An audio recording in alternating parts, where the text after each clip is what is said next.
Nós estamos no estudo do livro dos Efésios, ou seja, da carta de Paulo aos Efésios.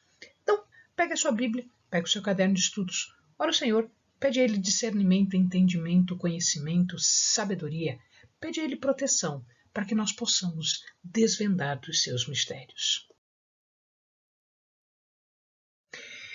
Nós já vimos a introdução do livro, vimos a vida em Cristo, vimos a unidade do corpo de Cristo, isto é, nós já estamos quase no final, na parte final do livro de Paulo aos Efésios, porque no vídeo passado nós fechamos a unidade do corpo de Cristo, que iria até o versículo 16 do capítulo 4. E hoje nós vamos começar a quarta parte, ou a segunda metade do livro. Então, a quarta parte são os padrões pessoais. E aí vai desde o capítulo 4, do verso 17, até o capítulo 5, no verso 21. Então, vamos lá. Neste quarto pedaço, nesta quarta parte, nós vamos ver que Paulo divide este capítulo todo, esse pedaço todo, em 4 subitens. Uma nova vida em lugar da vida anterior, a verdade e o amor em lugar de falsidade e amargura, a luz em lugar das trevas e a sabedoria em lugar da insensatez. Ou seja, uma nova vida que está pautada, que está fundamentada em verdade, amor, luz e sabedoria. Na primeira parte, Paulo nos explica que existe uma velha maneira de viver e uma nova maneira de viver. E aqui a gente pode fazer uma comparação como se nós estivéssemos vestindo trapos, vestindo uma roupa velha, e a partir do momento em que nós decidimos por uma vida diferente, por uma vida melhor, estes trapos vão ser jogados fora e um novo revestimento, uma nova vida virá. Como é que ele descreve essa nova vida? Ele descreve essa nova vida em vaidade. A palavra vaidade, ela quer dizer, ela quer significar do latim vanitas, quer dizer vazio, aquilo que é oco, que não tem preenchimento, que não tem substância, que não tem firmeza. Então, a palavra vaidade é aquilo que é vão, aquilo que é vazio, aquilo que é só aparência, aquilo que é só mostrar uma casca exterior. Então, ele dizia que na velha vida, as pessoas elas viviam em vaidade.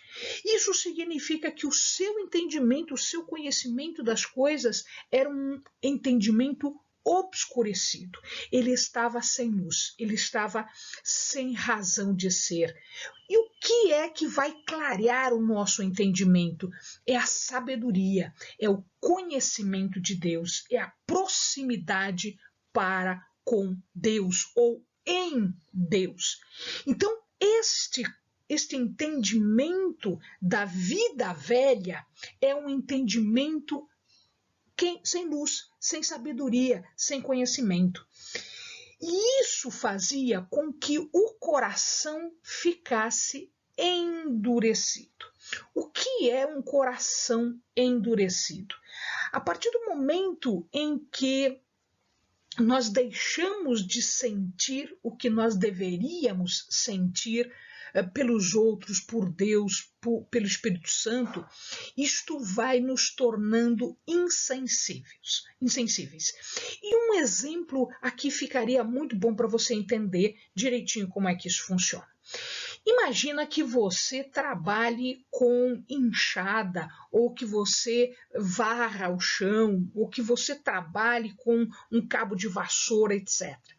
À medida em que nós estamos trabalhando com as mãos, com alguns instrumentos, né, o que vai acontecer é que a nossa pele vai formando um calo, onde ela é mais trabalhada.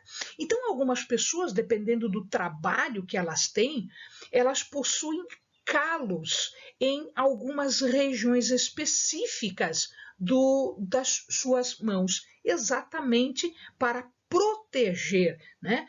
Para tirar aquela bolha que forma quando a gente usa um sapato novo, por exemplo, e depois ir fazendo um calo, que é um calo de proteção. Paulo dizia que era isso exatamente que acontecia com o nosso coração. O nosso coração vai formando um calo, ele vai se tornando grosso, ele vai se tornando insensível. Insensível para ouvir a voz de Deus, insensível para ouvir a voz do Espírito. E isto vai trazer uma consciência abafada. Então, olha lá, um comportamento, uma vida de vaidade, um entendimento obscurecido, um endurecimento de coração vai causar uma consciência abafada. Isto é, nós não temos mais consciência. E isto significa que as pessoas começam a agir com imoralidade, com licenciosidade, com violência libertina. O que isso significa? Significa que elas começam a agir de forma impura, incorreta, pecaminosa, sem qualquer consideração pelo direito das outras pessoas. Então, esta era a vida antiga. Paulo diz que existe uma outra vida, existe uma vida que é uma vida no Espírito, uma vida em Jesus. E como é que nós conseguimos alcançar esta vida em Jesus? Esta vida em Jesus é uma vida em verdade, vivendo a verdade, observando a verdade. Veja, o Espírito de Deus é um Espírito de verdade. Jesus é a verdade. Esse Espírito de Deus vai nos trazer instrução, ele vai nos ensinar, ele vai nos conduzir a Deus, a um conhecimento de verdade e uma relação de verdade com Deus. Isto nos dá um sentimento de pertencimento. O que quer dizer um sentimento de pertencimento? Quer dizer um sentimento que nós pertencemos a alguém, nós pertencemos a uma família, nós pertencemos a Deus. Nós somos atraídos para Deus, para a família de Deus, pelo Espírito Santo, em Jesus. E nós vamos pertencer a isto. Paulo já havia falado a questão de sermos adotados, nós gentios sermos adotados pela família de Deus. Então nós pertencemos, nós sentimos que nós pertencemos a este grupo. E isso faz com que o nosso entendimento seja renovado, que o nosso entendimento seja rejuvenescido, ou seja, nós ficamos ágeis, nós ficamos jovens, nós ficamos novos, nós somos outras pessoas, em justiça e em retidão. O que Paulo quer dizer quando ele fala que é em justiça e em retidão? Em justiça para com os nossos semelhantes, para com os nossos irmãos, mas em retidão, em correção, andando no caminho correto em relação a Deus. Uma outra situação que acontece seria a verdade, o amor, substituindo uma vida velha de falsidade e amargura. Como isso acontece segundo Paulo? Antes, nós vivíamos uma mentira. Nós vivíamos uma coisa que não era verdadeira, que não era correta. Por quê? Porque era a nossa forma de nos darmos bem.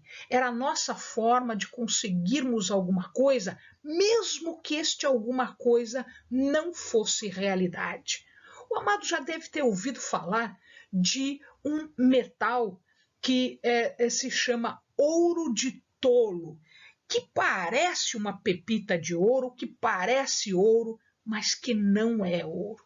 Nós vivíamos com uma pepita desta chamada ouro de touro. E nós nos achávamos muito ricos, muito importantes, muito verdadeiros, quando na verdade nós estávamos vivendo uma mentira. Aquilo era uma mentira, aquilo era uma falsidade, a nossa vida era falsa, a nossa vida não tinha sentido nem realidade. O nosso temperamento é mau, com ira injustificada. Ora, quando nós temos ira injustificada, quando nós temos um temperamento ruim, um temperamento mau, irascível, não controlado, isto vai dar oportunidade para que o diabo haja através da nossa vida e que nós, através deste temperamento mau, desta ira injustificada, nós façamos obras que são ruins. Então, se nós vivemos esta mentira, e o diabo é o pai da mentira, se nós vivemos num temperamento mau, num comportamento irascível, um comportamento descontrolado, nós estamos dando sim oportunidade para que o diabo haja e faça coisas ruins com a nossa vida e através da nossa vida.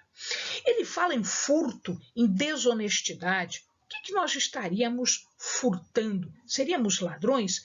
Seríamos ladrões de esperança, seríamos ladrões de amor, seríamos ladrões de sentimentos bons. Nós estaríamos enganando as pessoas, nós estaríamos sendo desonestos, furtando delas o que era de melhor da sua vida, e além de tudo, ainda utilizando-se de uma linguagem ruim, de uma linguagem má, de uma linguagem que não está em conformidade com o louvor, a adoração ao nosso Deus. Ou seja, nós tínhamos uma vida de falsidade, uma vida de amargura, uma vida de mentira, fazendo obras más, enganando as pessoas e nos comunicando de uma forma reprovável. Esta é uma vida de pecado.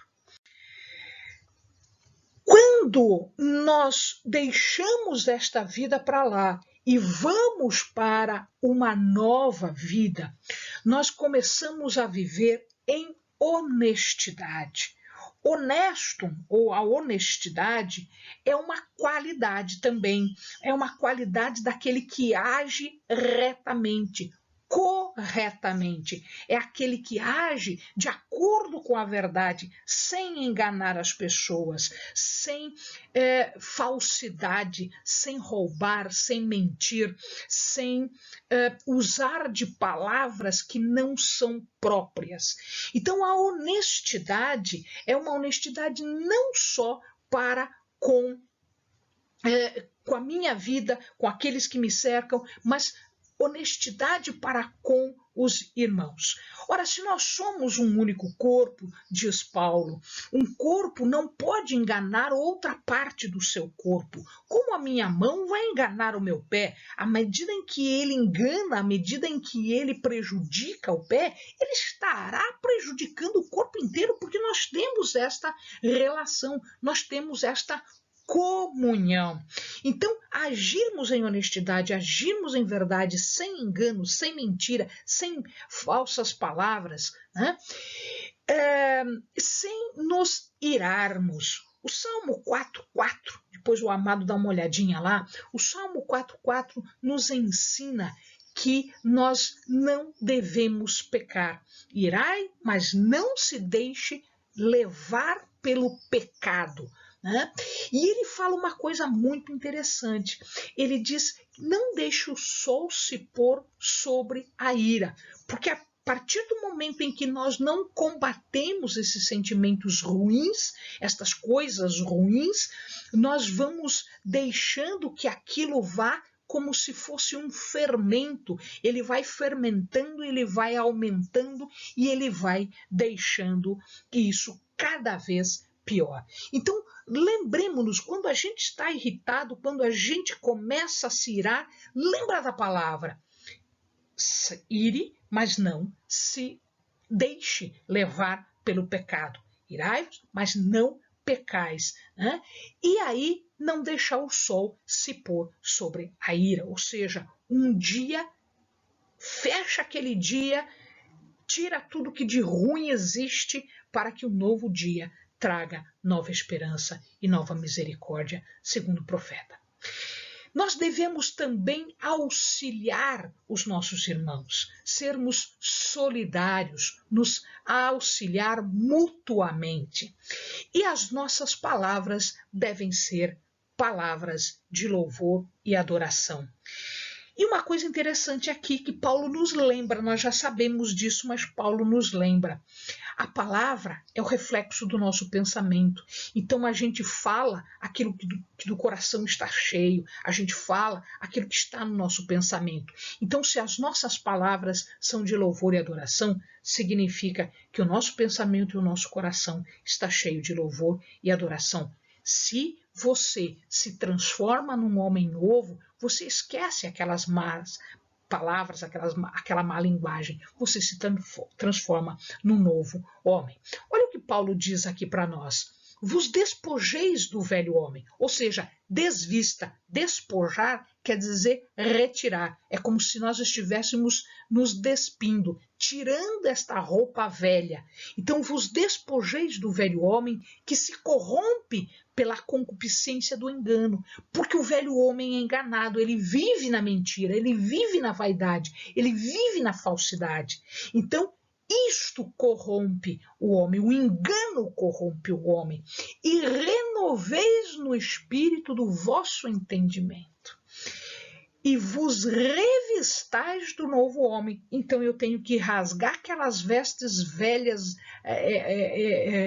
toda furada, toda horrível, tira aquilo tudo e se veste de um novo vestido, de uma nova veste, que segundo Deus é criado em verdadeira justiça e santidade.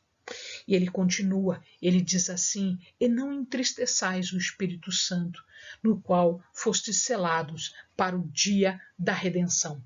Amado, o Espírito Santo, ele se entristece com o nosso comportamento. E se nós nos comportamos mal, ele vai ficar triste por nós. Tá?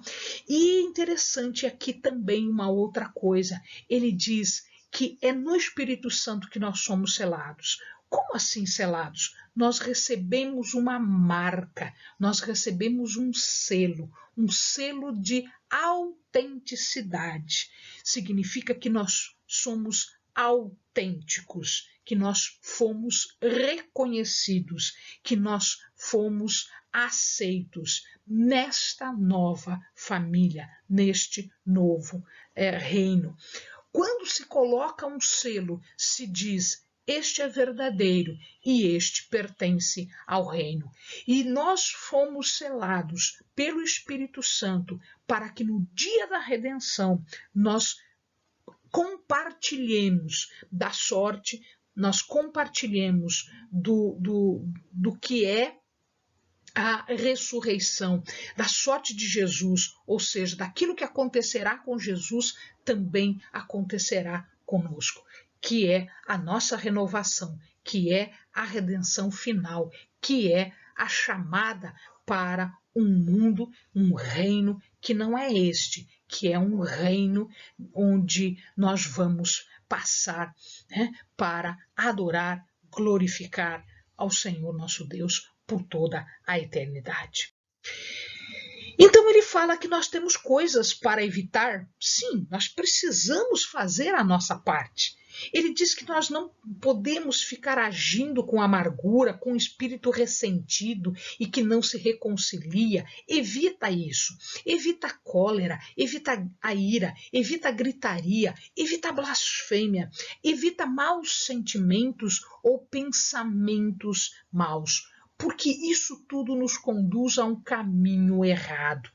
Ora, então, qual é o modelo que eu devo seguir? O modelo, diz Paulo, é Jesus. O modelo, diz o Evangelho, é Jesus. Jesus, ele veio para nos mostrar o padrão, para nos mostrar como devemos ser. E Paulo diz isso de forma muito clara. Ele diz assim: sede, pois, imitadores de Deus, como filhos amados, e andai em amor, como também Cristo vos amou e se entregou a si mesmo por nós, em oferta e sacrifício a Deus em cheiro suave. Finalmente ele fala a luz em lugar das trevas. O que significa isso aqui? Então existem duas formas de andar. Existe uma forma de andar que é uma forma de andar em trevas e existe uma forma de andar que é o andar em luz ou na luz. O que é esse andar nas trevas? É imoralidade, é perversão, é impureza, é cobiça, é conversa tola. O que Paulo chama de conversa tola? É aquela conversa torpe, obscena, aquela conversa sem utilidade, aquela conversa inconveniente. Ah, mas é só brincadeira. Isto não provém de Deus. Então evita esse tipo de imoralidade, esse tipo de perversão, esse tipo de impureza, esse tipo de cobiça. Quem age desta forma tem uma consequência? Claro que sim. Se eu não agir assim, eu sou herdeira do reino dos céus? Correto. Então, se eu agir desta forma, se eu andar em trevas, eu serei herdeira? Lógico que não. Então, a consequência de andar nas trevas é exatamente essa: é a de não herdar o reino dos céus. E andar na luz? Andar na luz é andar com Deus, é andar com Cristo, é andar no Espírito. Deus é luz. O que significa dizer que Deus é luz? Deus é glória, Deus é santidade, Deus é sabedoria e Deus é salvação. Quando nós recebemos esta luz de Deus, através de Cristo, nós nos tornamos luz e nós podemos agora auxiliar a iluminar o caminho das outras pessoas. É assim que nós devemos andar. Este é o nosso primeiro ministério e o único ministério para muita gente. Para muita gente é o primeiro ministério, é o único ministério. Dali para diante, à medida em que a pessoa vai crescendo, a pessoa vai entrando em sabedoria, a pessoa vai em comunhão, a pessoa vai orando por dons, a pessoa vai orando por sabedoria, por entendimento, conhecimento, ela começa a ter ministérios outros, ela começa a ter outras obras, outras missões, né? Então, a primeira coisa que nós devemos fazer ao recebermos luz, é espalharmos esta luz. Isto é do início ao fim. Somos luz desde o momento em que nós nos tornamos filhos de Deus até o nosso final, se nós continuarmos a andar no caminho correto.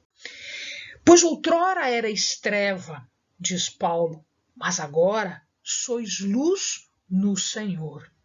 Andai como filhos da luz, pois o fruto da luz consiste em toda bondade, em toda justiça, em toda verdade.